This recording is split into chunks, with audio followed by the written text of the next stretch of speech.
up and around like you just don't care. I'm gonna, once again, modeling co-teaching, we're gonna kick it to Ashley, but to do that, we're gonna welcome her with a new cheer. So Whitney, could you please teach us a new cheer to help us welcome Ashley to the front of the room? All right, Ashley loves 4th of July, so we are going to do the fireworks cheer. So it's one clap, goes like this, and ooh, ah. Okay? Are we ready? One clap on your mark. Get set, go. Ooh, ah. That was a great cheer. I'm gonna go ahead and give you guys a class point. Take it away, Miss Ashley. All right. One of my favorite things to do is use the green pen, red pen method in my classroom. Green means what I write, you write. Red means like a stoplight, stop. So what we're going to do is I'm going to write the model in green because everybody should have that one. Then I'm going to write down the reasoning that people come up with in red. That way, if you didn't match exactly, totally fine. If you had something similar, that works. But if you want to add it to your paper, you can. So, will somebody from Alex CMA group let me know what they got for the model for number 1? And then just to clarify, this should be the reporter role who is going to be sharing that.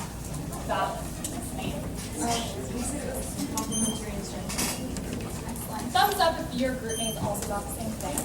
Beautiful.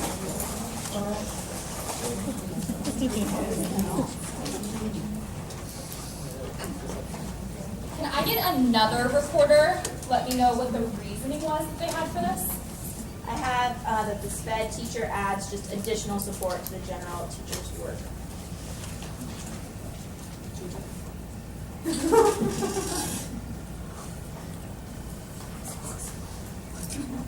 Awesome. I see Rosie adding to her packet. I see Caitlin adding to her packet. What about number 2? We got focus support for number 2. Yeah.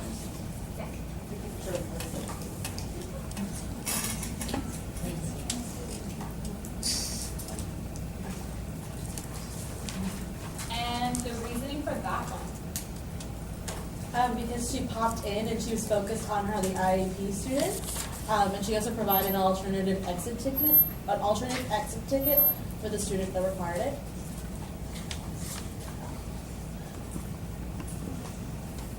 Was that Christina? That was Christina. Christina, thank you for that courage. Number 3. I see Adrian adding to his notes. We got that it was remote and support. Brady.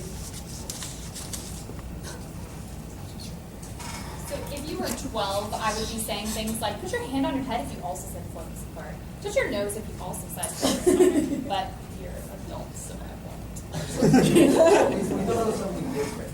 Really? I love that. Tell me more about it. Oh, go ahead. Yeah, we thought it was parallel teaching. Okay, did anybody else say parallel teaching? Fascinating. What was the justification for parallel teaching? That both are reading and certainly equally with two different groups of individuals. So can I pop in here and get a little clarification?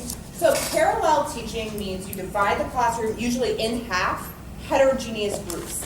So it's not special needs or students with special needs, and then like the general education population. They are both heterogeneous groups, and there are 2 teachers teaching the same content to heterogeneous groups. Well, it is in this scenario we're going to hear about how they're divided. It is in there were 2 groups, and then they were both circulating between the groups, and you can tell which one was which. Got it. Sorry. So hopefully that clarification cleared things up. So why? I'm sorry. I'm trying to think of the advantages of this, the parallel. Like, what would be the advantage of that? I guess It increases the teacher to student ratio, it'll not really, I guess mathematically doesn't, but it makes it sometimes it's easier for a teacher to facilitate a group of 15 instead of 2 teachers to facilitate a group of 30. so it's just sense. So for the special education teacher, I guess it provides them with a smaller class size, and that's an advantage for the student. I mean, okay. So I can imagine this if you were practicing something let's say you were practicing something for performance, and everybody needed to practice, like needed to stand up and practice their presentation, and doing it with 30 kids, like having one kid stand in front of 30 would take twice as long as having one kid in front of 15 and one kid in front of 15. Or something like that. Yep, thanks for the question. I also wanted to add that I see this happening like in a lab. If you could have 2 lab stations set up on opposite sides of the room, that way kids are getting more time to interact with whatever is happening, as opposed to like spending all that time waiting in line. I just don't understand why the groups would be heterogeneous. Like if you have one special education teacher, why wouldn't you put all the students with a teacher that's more specialized in their needs? It's a great question. I think, so let me say something. In my experience with parallel teaching, this happens very rarely in very specialized circumstances, like the one, like a lab or like the one I just described. But I have never heard of a classroom that is all parallel all the time. So this would be like, you talk with your co-teacher, you guys decide on this structure, something that works for one day, maybe. But it's not something that I would see happening. I don't see amazing or do you back, like, have you ever seen it happen all the time? Okay. And I see this happening more of like, we're doing some sort of activity where it would be great to have another body in the room, and where it would be great to like give kids more access to this by being in a smaller group. I don't see this like having any support necessarily for like a student that has specialized needs. Just really quick, we're talking about parallel teaching, right?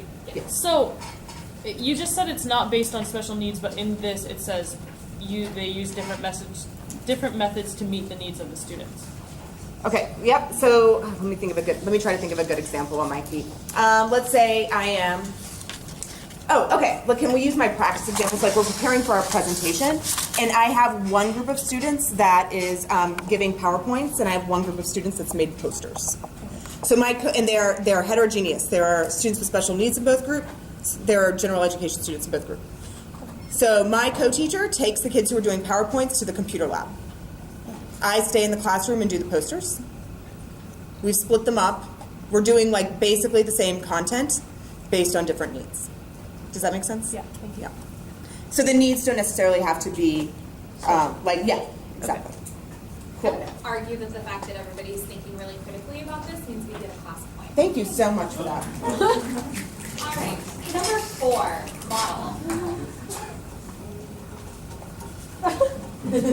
Yeah. We got station teaching, and because there's 2 teachers teaching 2 different materials and 2 different locations in the classroom.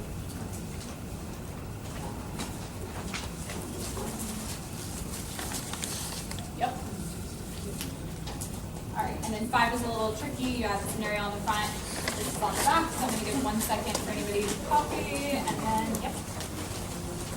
Okay. Yeah, go for it. Or were you gonna do number 5? You guys gonna do it? That would be parallel teaching? Number 5? Number 5, parallel teaching? Well, my paper, yeah, buddy.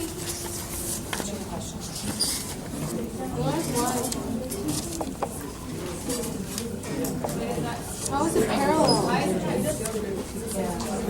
So actually, raise your hand if you have skill group, and Deb, raise your hand if you have parallel. It can actually be both. But how can it be parallel?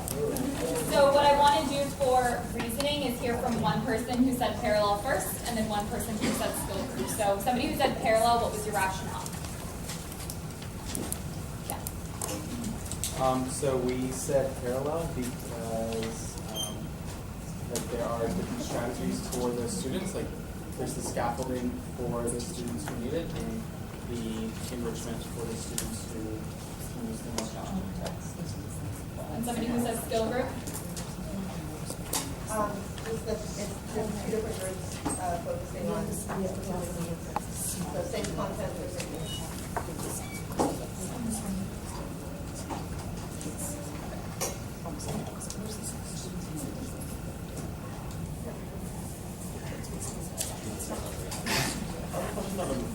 Sure. So we got alternative teaching. Yeah. On this one, we also like to confirm or check this Yep.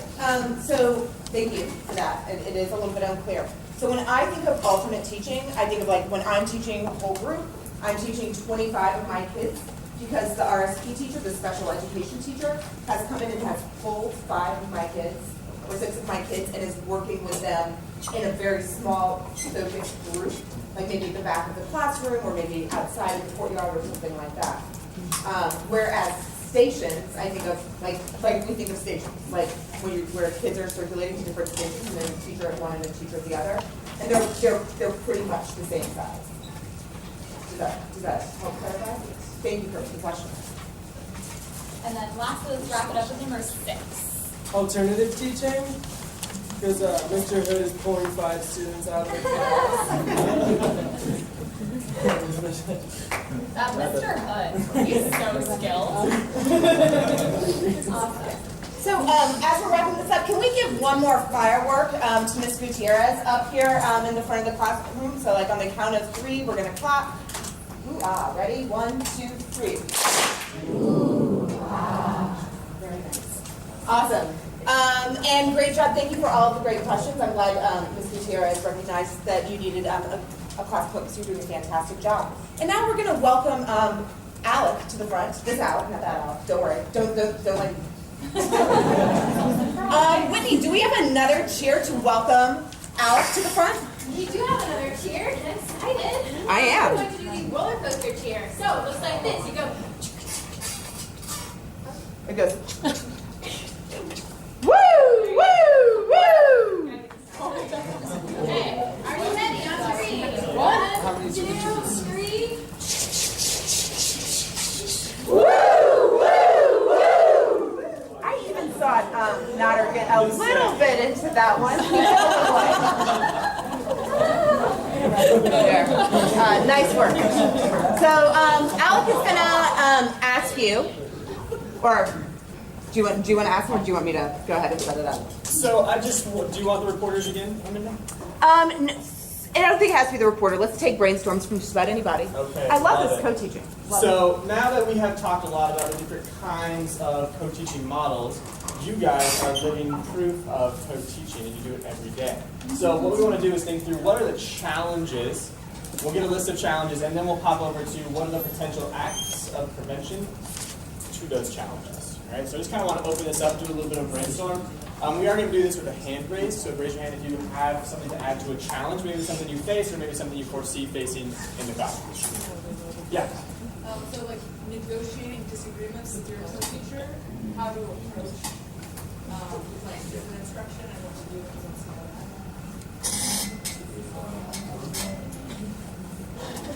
that. Awesome. Yep. Inconsistent expectations. Inconsistent expectations.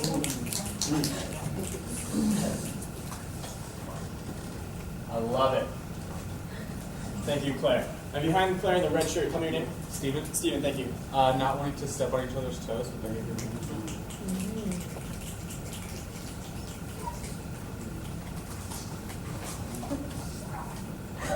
Go ahead, Al. Management strategies. That's a T there.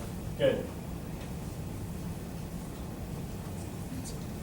Remind me your name. Michael. Michael, thank you. Maintaining channels of communication.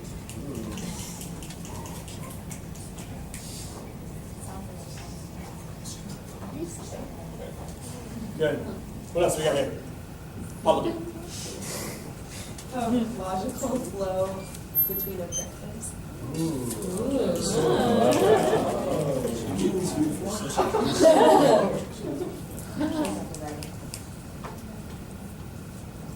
I see May taking notes. Go ahead. This might go into the different or inconsistent expectations, but like different subjective measurements of like when students deserve rewards, when students deserve consequences.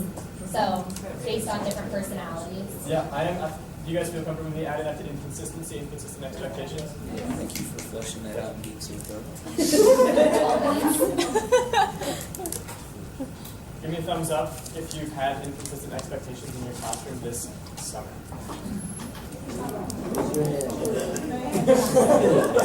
Okay, good. You can put your thumbs down. I want to get some more challenges here. Some more challenges here. How about this side of the room? Yep. Style of teaching. Somebody's really energetic. The other person's getting you kind of a ruffled. deadbeat. Yep. Students have different You were just being disrespected. Again, thanks. Students have different attachments to different teachers. Oh, okay.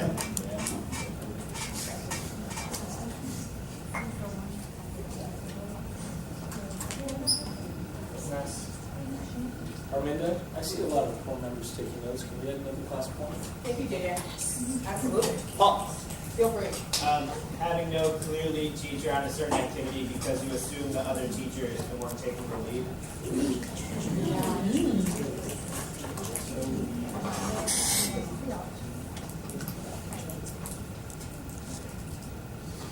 Mara's still taking notes? Two more.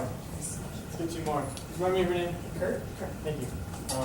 Parent contacts. So parents maybe use one teacher, but when they need us for open house, they don't know who the teachers are. Oh, okay. Good.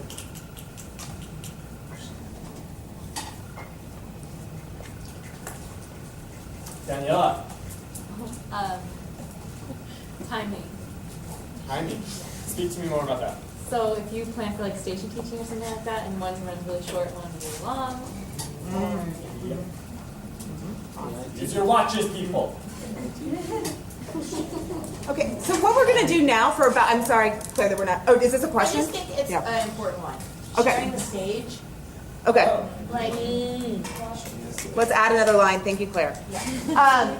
So what we're gonna do now is I'm gonna kick it back to your groups.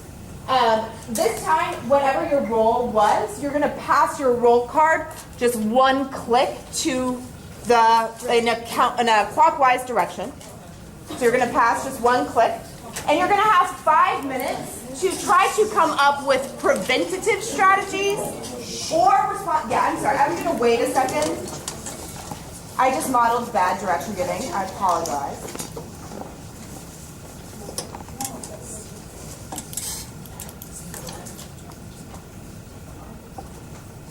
Thank you. When I say go, I'm going to ask you to please return to your groups. You're going to pass your roll card one click clockwise. You're going to have 5 minutes in your groups to come up with either, and this is very important, preventative strategies to prevent these things from happening, or productive responses to them. So please don't only think about how you would respond if it happened. Also think about what you can do up front to make sure when you're working with your co-teacher that these challenges don't arise. So we'll have 5 minutes to do that in groups, and then we'll have another share out. Okay? 5 minutes is going on the clock. Go.